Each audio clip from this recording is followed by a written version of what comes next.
So hello everyone. तो आज हम एप्टीट्यूड टॉपिक एज एग्जाम्पल करेंगे 4। देखिए, फादर और डॉटर या फादर और सन का मैं एक क्वेश्चन करा चुका हूँ एग्जाम्पल 2 में, लेकिन इस क्वेश्चन को अगर आप ध्यान से पढ़ेंगे तो देखिए इसमें कुछ क्या एज कुछ करने से पहले यहाँ पे एक चीज़ दिख रही होगी, will be one less than, यानी कि अभी हमें ये ही सीखा था कि आफ्टर हो तो प्लस कर दो, एगो हो तो माइनस कर दो, लेकिन यहाँ पे will be one less then खुद से भी कह रहा है माइनस करने को, तो ये क्वेश्चन थोड़े कंफ्यूजिंग वाले हो जाते हैं।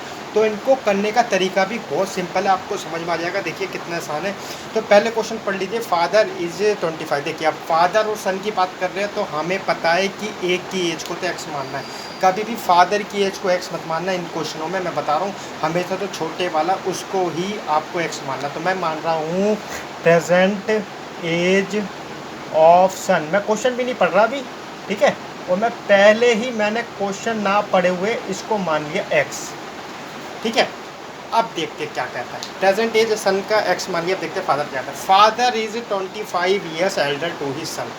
अब चाहे 25 साल पहले चले जाओ या 25 साल बाद, फादर तो 25 साल बड़े ही होने वाले हैं सन से, ठीक है। तो सिंपल सी बात कह रहा है कि अगर प्रेजेंट एज एक्स है तो प्रेजेंट एज ऑफ फादर कितना हो जाएगा। सिंपल सी बात है, 25 तो x प्लस 25 कर दो, क्योंकि हमेशा फादर 25 साल बड़े होने वाले जितने भी सन्स की एज है, ठीक है। 4 ईयर हैंस, अब बंदे आप बहुत से लोग कहते हैं कि हैंस और ये आफ्टर, सर ये तो बहुत ज़्यादा कंफ्यूजिंग हो जाएगा। तो देखिए हैंस हो या आफ्टर हो, दोनों का मतलब एक ही है।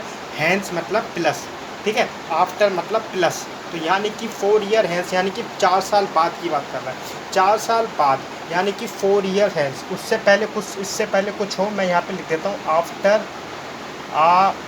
4 ईयर्स। आफ्टर 4 ईयर्स क्या होगा, एज सन की तो एज हो जाएगी x प्लस 4 और फादर की एज हो जाएगी, एक तो पहले से x प्लस 25 है और उसमें प्लस 4 और कर दो, तो यानी कि हो जाएगी x प्लस 29। सिंपल सी बात हो गई, ये सन की एज और ये फादर की एज। अब इसके रिगार्डिंग ही क्वेश्चन है, 4 ईयर हैंस दोनों की एज बता दी। The father's age will be, यानी कि कह रहा है जो फादर्स की एज है विल बी, यानी कि उसके कंपैरिजन में कह रहा सन के, will be one less than, यानी कि जो भी इसकी एज है ना, किसकी, सन की, उसको माइनस कर दो 1, will be one less than thrice the son age. पहले तो हमें पता है सन की एज x प्लस 4 है, ठीक है, उसको कह रहा है थ्राइस करने को, यानी कि उसकी 3, और बाद में थ्राइस करने के बाद कह रहा है उसमें से 1 माइनस कर दो, तो ये बनेगी इक्वेशन। एक बार इक्वेशन बन गई, क्वेश्चन हो जाएगा सॉल्व। सिंपल सी बात है। अब सिंपल सी x प्लस 29, देखिए क्वेश्चन समझने का सिंपल तरीका क्या है, हमने 4 साल बाद दोनों की एज निकाल ली, इसकी फादर की हो गई x प्लस 29 और सन की हो गई x प्लस 4। अब ये कह रहा है थ्राइज, तो यानी कि थ्राइज द सन एज, अभी 1 लेस देन तो बाद में कह रहा है, पहले कह रहा है thrice the son age will be 1 less than, यानी कि जो उसका 3 गुना कर दो सन की एज को, उसमें से 1 माइनस कर दो तो फादर की एज बनती है। सिंपल सा क्वेश्चन बन गया। देखिए 3x, अब आप ये मत कर देना x प्लस 4 माइनस 1 कर दो फिर उसकी थ्राइज कर दो, तो इक्वेशन पूरी चेंज हो जाएगी। ध्यान से सोच समझ के करना है। 3x प्लस 4 3 12 माइनस 1, तो ये हो जाएगा 3x, ये हो जाएगा 11, x प्लस 29, 3x उधर गया, ये हो गया 2x और 11 29, और अगर मैं इसको सॉल्व करूँगा तो 2x इक्वल टू 18 हो जाएगा, ठीक है। 11 उधर चला जाएगा तो x इक्वल टू हो जाएगा 14, यानी कि बेटा अभी 14 साल का है। हमसे पूछ क्या रहा है पर, लेकिन ये तो फादर की एज पूछ रहा है, ये तो सन की एज है।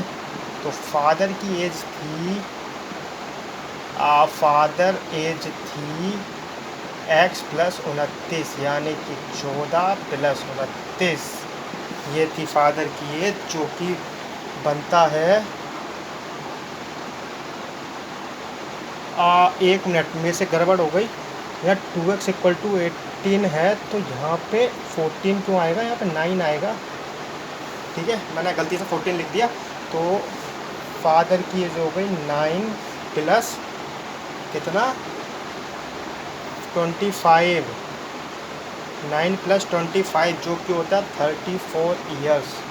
ये है फादर की एज, यही पूछा था क्वेश्चन में आपको। न्यूमेरिक वो एप्टीट्यूड में आपको ऑप्शन दे रखे होंगे 34, B 72, C 81 या डी 64, आपको टिक कर देना है A34 पे। तो ये था एग्जाम्पल 4, आपको समझ आ गया होगा कि फादर डॉटर में भी बहुत सारे क्वेश्चन बनते हैं, फादर सन में भी बहुत सारे क्वेश्चन बनते हैं। तो ये चीज़ आपको ध्यान रखनी है, कब माइनस करना है, कब प्लस करना है, और कब थ्राइस करना है, यानी कि मल्टीप्लाई करना 3 से, थ्राइस ट्वाइस, इसका तो मतलब ही मल्टीप्लाई करना है। ठीक है, सिंपल सा था।